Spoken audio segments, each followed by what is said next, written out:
She woke before dawn in a quiet motel at the edge of a desert town. She was called Claire by the front desk, but her true name had no sound a human throat could make. She wore a traveler coat and a smile that never reached her eyes. She was an assassin from a far star, and her mission was set. Mara walked to work with a coffee that had gone lukewarm.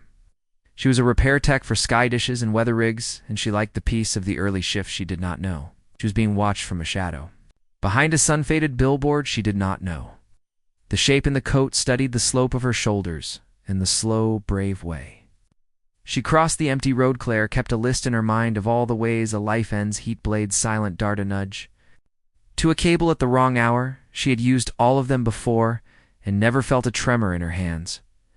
But this mission was different this time. She had to follow weight measure, and then choose. Her ship was buried miles away under salt flats, where the wind drew lines in the dust. Its skin drank light, and its bones hummed with a tune from a city no human had seen. Inside the ship, a voice with no mouth whispered updates. Target Mara, age late 20s, occupation repair tech, notable trait persistent. Kindness, threat index unknown. Claire did not know how to weigh kindness as a threat. Where she came from, kindness was a word leaders used before. They sent soldiers to cold moons, but the council had sent her to track this small human because a scout drone had recorded a pattern when Mara fixed a broken relay on the ridge outside town. The storm that night had bent steel like grass, yet the signal held, and the weather broke in a clean wave. Humans cheered and went to sleep. The scout wrote a note: observe the one who climbed the mast and sang while the bolts hit the ground. Mara spent her days with wires and rust and honest sweat. She liked stubborn problems and people who told the truth. Her mother called on weekends and asked if she was eating. Her sister sent photos of a baby with big eyes. Mara nodded and smiled and said she was fine.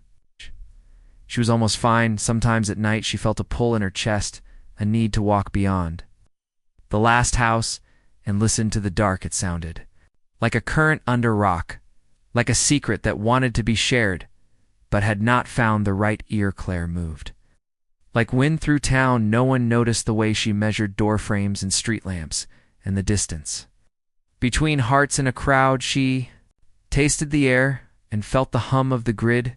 She watched Mara help a man whose ladder slipped. She watched Mara answer a rude customer with calm and a small joke that softened the day. She watched a dog limp and saw Mara kneel and tear a strip from her shirt to wrap the paw. Claire felt the tremor. Then small but thirth voice from the ship told her the next step: press learn test.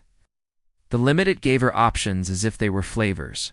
Start a fire near the store and watch if the target runs toward or away. Trip the transformer on the ridge and track how fast the target climbs. Low harm, low risk, low attention. Claire did not like fires. She did not like fear that spread like rot. She chose the transformer at dusk.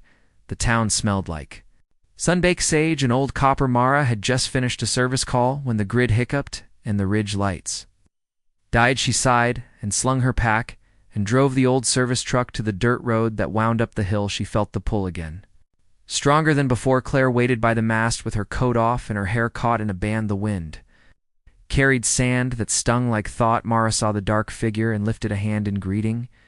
She had met odd people at odd hours on these hills, and most needed a fuse or a safe ride down. She did not guess at cold blades or hidden Codichello there, she said without raising her voice. Power fault on the ridge. Are you all right? Claire nodded and watched. Mara braced the ladder. Mara climbed with sure feet as if the rung and her boot were old friends. Claire felt her own hands itch with a memory of training towers under a violet sky. Mara reached the relay box and opened it with a careful touch. She hummed a low tune the wires heard, or that is how it looked to Claire. She saw a pattern in the way Mara linked copper to copper and breath to breath. Not luck, not guess something else. It. The grid came back with a soft shiver. The valley lights blinked and steadied. Mara climbed down and smiled. Nice night after all, she said. Claire said yes, and heard how the words sat warm in her mouth. Voice from the ship marked the data response. Time short method, efficient risk profile, steady note a tune in the air, matched a harmonic recorded during storm at ridge. Claire asked the voice for silence. She wanted her own thoughts. She followed Mara at a distance. When the truck rolled back down the road, she watched the way Mara slowed near the creek. Mara got out and stood by the water until the stars pressed close. Claire stood on a rock and watched the water move around a low stone. She thought of a story. No one told anymore on her home world, a soldier who could shift rivers with a song and who refused metals because he said the river did most of the work. Next day brought heat and the heavy scent of rain that might not fall. Mara took calls from a ranch and a school. She fixed a teacher antenna with a paperclip, and a grin. Claire sat on the roof edge and let her boots hang. Over the street she watched people pass and tried to pick a reason to kill. She could not. Council did not care about her carrot scent. A narrow beam through the ship, it said the human had a latent trait that could tip a war the wrong way. It said erase the variable or bring it home and carve it apart. Claire felt old bones in her chest ache at the word carve. She had carved enough in the last campaign on a red world where the dust never settled and the ghosts kept their eyes open. Decided to fail, not loudly but slow and careful. She would make a shield that hid Mara from the eyes that watched from orbit. She would map a path through night that bent around the trackers. She would lure the voice into quiet. Came to the motel. Mira and set down her coat. She traced a circle on the glass, and the surface misted in the mist. She drew a simple shape, like a river curve. A message to an old friend in deep space. I am closing a door. Watch me if you want, but do not knock. Mara spent her lunch break on the roof of the diner with a thermos and a paperback with the cover ripped off. She felt eyes and looked up to find Claire standing near.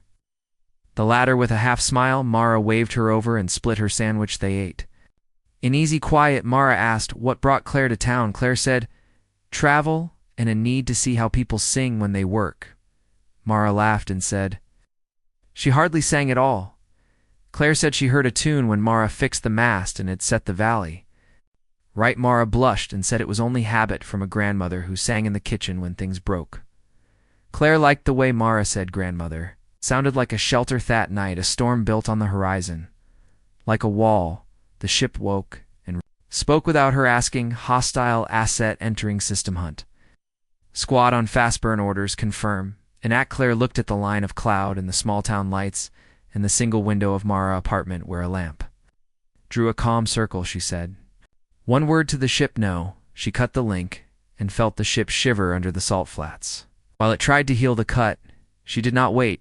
She ran to the truck yard and hot-wired the oldest truck because the oldest was the quietest. She drove to the ridge as the first wind hit. Mara had already left her bed and grabbed her jacket. She felt the pull like a hand on her sleeve. She reached the mast at the same time as Claire. They looked at each other, and then up at the boiling sky. No one spoke, because words would have been small. Storm threw spears of light into the relay. The ground shook and the air burned in slow breath.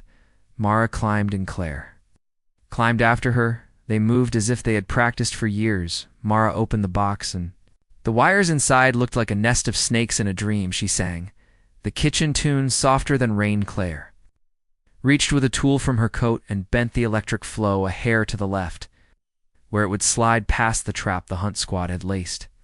Into the field first ship in the squad broke cloud with a hiss and a grin in its metal heart. Its eyes scanned for a pulse that matched a mark.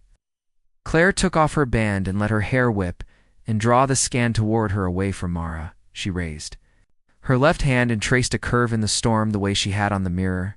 The ship saw the curve and thought it was a gate. It bent toward it and found only air. It lost the line and fell a breath and then righted and climbed again. Mara did not see the ship. She watched the relay where a fuse was half cracked. She felt the pattern. The way a listener feels the end of a note that wants to become another. She moved the wire 3 ribs over, and the hum changed. The valley grid would hold if the mast held, and the mast would hold if the anchor did not rip free in the wind.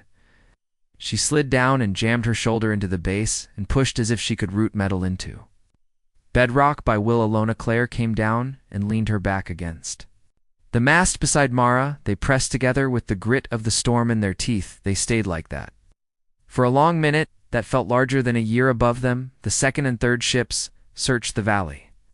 With cold beams they found the motel neon and the diner sign and the school roof and the dog who slept under the steps. They did not find the mark. They sought because the mark had slipped into a human song, and into a stubborn human arm, and into a curve drawn by an assassin, who had chosen a failed storm, broke the way good storms do all at once, and clean the wind fell quiet, and the lightning stepped away, and the rain turned soft. Mara laughed a tired laugh, and sank to the ground. Claire sat beside her, in the M.